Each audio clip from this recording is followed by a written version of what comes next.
Hey everyone, History Mystery Man here, coming to you today from Toledo, Ohio. It's good to see you again.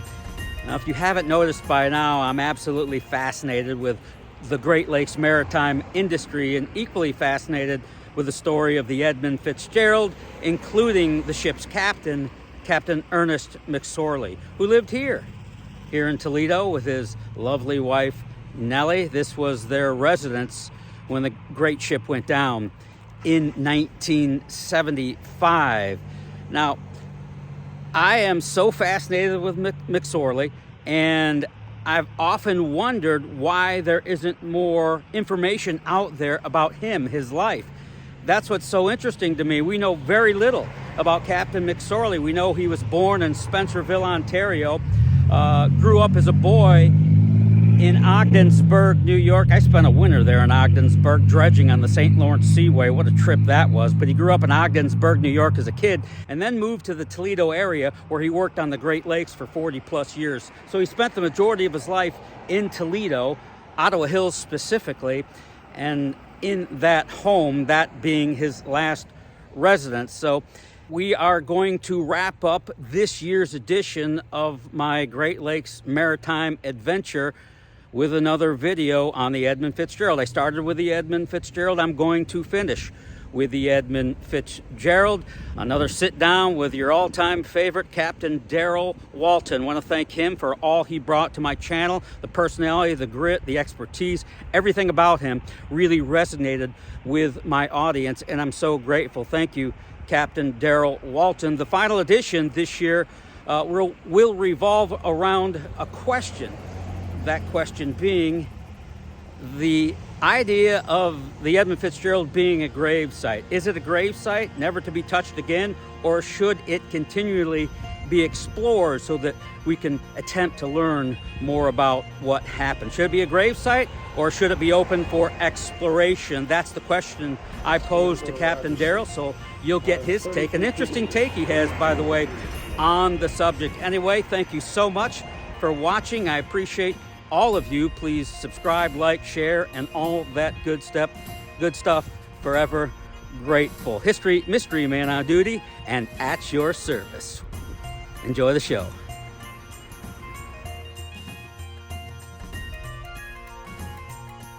Well, I've been riding lake freighters since I was 5 years old. I mean, it's been a part of my life, and as I grew up, I said, ain't no way this is life for me, because my dad was gone so much, you know. He just was gone all the time. I mean, I'm talking March to Christmas, a lot of times. But then when he got his chief's license and stuff, he got like the Armco and the Fitzgerald, he got into Toledo every 5 days. So we moved up from Sycamore, Ohio to Oregon, which was right outside of Toledo there, and we could see him every 5 days. That made a big difference, you know. You decided you didn't want to spend your entire life on a Great Lakes freighter because your dad did, and he was gone all the time, and you sort of thought, hey, that's not the life. Well, I thought he was pretty stupid. When I got older, I found out he was a lot smarter than I was. Isn't that how it always goes? We finally figured that out. Well, I was loved riding the ships, but after riding on the freighters and seeing Dad and this, it just kind of, the bug bites. It does. Once I got out of service, I should have gone in the Navy, not the Air Force, to be honest, or the Coast Guard, because I fell in love with it. When I was shoveling coal on the Richardson, no, I hated every minute of that. You couldn't breathe, the coal dust. Oh, it was terrible. But when I transferred up on deck, now we're talking fresh air, keep them red ones on the right going back into port. You know, there was navigation here, and I just enjoyed that, and decided I was going to keep going, and I got my AB ticket, you know, and then only needed 2 more trips on the rivers to get my first class pilot, but I ended up being a ferry boat captain, as you did at the Arowana boats, and then over at the Jet Express and stuff. So that was it. I was home every night that way instead of being gone for days and weeks at a time. Yeah, there is a big difference. Oh, buddy. Because when I worked on the tugs, I was gone for a month at a time. We worked 30 days on, 15 days off. 30 days on, 15 days off. And the 15 or 2 weeks off seemed pretty cool, but when you're staring at another month, it was hard. And then when I got on the passenger boats, the ferry boats, and all that, yeah, being home every night was a real treat. The job really became fun. Like, this is cool. Right, so right. I know where you're coming from on that. If you want a family life, And I do. friends and, having a girlfriend, this, that, and whatever, well, you're gone all the time.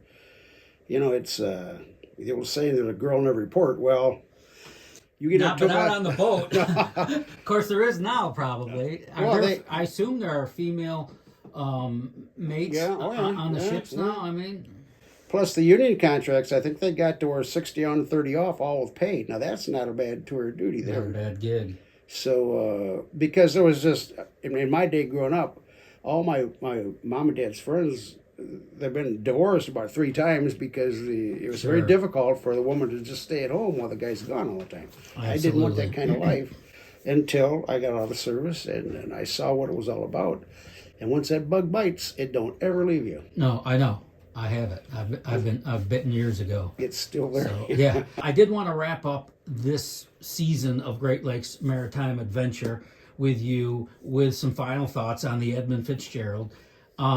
Specifically, I'm going to start with the subject of a gravesite, as it's been designated as by the Canadian government. Now, we will definitively never know what happened to the Edmund Fitzgerald. You have your opinions, I have mine, the Coast Guard has their version. It's all over the board. We will never definitively know. We can dive on the Edmund Fitzgerald to the end of time.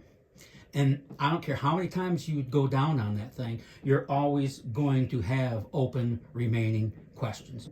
You know what would be definitive proof of what happened? A drone overhead filming this with a cell phone video camera or something. That would be definitive proof of what happened to the Edmund Fitzgerald. We don't have that. We're never going to have it.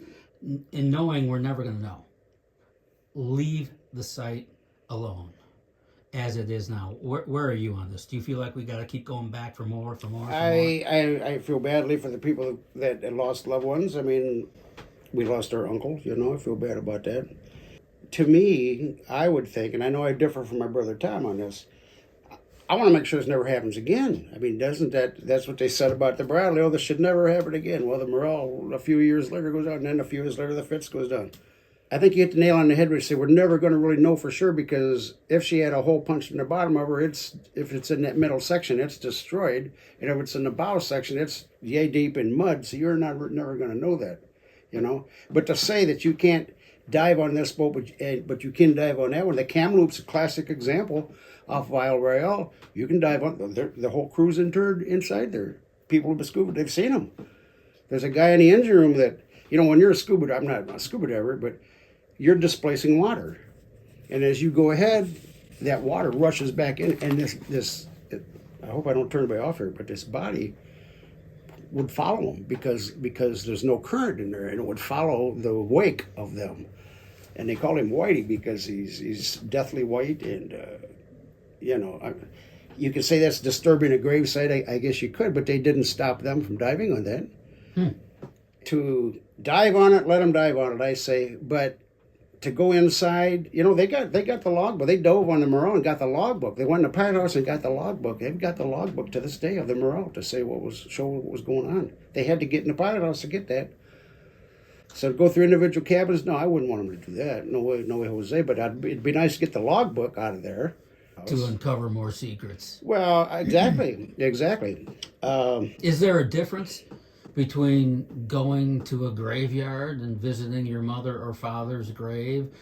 Is there a difference between that and going to the Edmund Fitzgerald? Not really. I mean, if you start going to a graveyard, start digging up graves, apparently, that's they're not going to do that. But that's what I'm saying. If they want to go down in the Fitz and get that logbook, because you're not going to do it. My dad told me when that stern tipped over like this, that engine room, all them engines, they crashed down under. You ain't going to get through there, okay? But you could in the bow. But I say don't go in the cabins, get that logbook. It's going to answer some more questions, okay? 2 things I want to talk about, okay? First mate, Jack McCarthy. I want to talk about him. And I'm looking straight at this camera right now, and I'm telling you, as I did before, no disrespect to anybody, and I mean that sincerely. Jack McCarthy and Captain Shirley were buddies. And this guy was a whiz kid. I mean, he went third mate, second mate, first mate, and captain just like that, Jack McCarthy did. Until one fateful day, he left Sandusky and out in the bay there, and he turned too sharp, and he ran that boat aground and ripped the bottom out of it. They had to lighter the boat out, right? Get another boat out and unload all the cargo and stuff as his punishment for that. They didn't fire him. He was made a permanent first mate and would never be allowed to be captain again. Now, what mate was bringing that boat down by Caribou Shoals? Was it him again? I mean, bad luck. This is you think about karma and bad luck and stuff, you know. I don't know that. That's why I'm saying if you had the doggone logbook, you'd know who was running the boat at that particular point in time. Because it could have been the first mate, second mate, or third mate. It could have been. I would think, given the sea state that it was, I can't imagine McShorley leaving the pilot house. Yeah, I was going to say, when they were really getting in danger and they all knew it, I've got to believe McSorley was there, whether he was on duty or not. Yeah. Well, speaking of that, let's see if I've got that one picture here. Before, we talked about the king gauges. Okay, and the chief engineer, those are the king gauges. And we got the pumps going, and we ain't even getting ahead of it. And he's telling McSorley this. Now, they knew this about. They tried to get in Whitefish Bay, and if they could have beached her, they probably would have done so. But those are the king gauges right there. And I tried to explain how they're a glass tube, and nowadays they're all digital, obviously. I just found that interesting when I found out about Jack McCarthy. He was demoted and could never be a captain again, you know.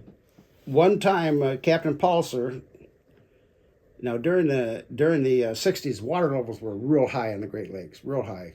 And he set a record, right? Fitzgerald was only supposed to have 26,000 tons out, 30,000 tons of taconite. And the only way he could have possibly done that is run that boat about 28, maybe not 29 feet deep. Now, the plot thickens, as they say, ladies and gentlemen. Inland Seas, I highly recommend it. It's part of the Toledo Museum down there now. It used to be the Vermilion Historical Society. Yeah. And here's what I want to read you. It's 2 paragraphs.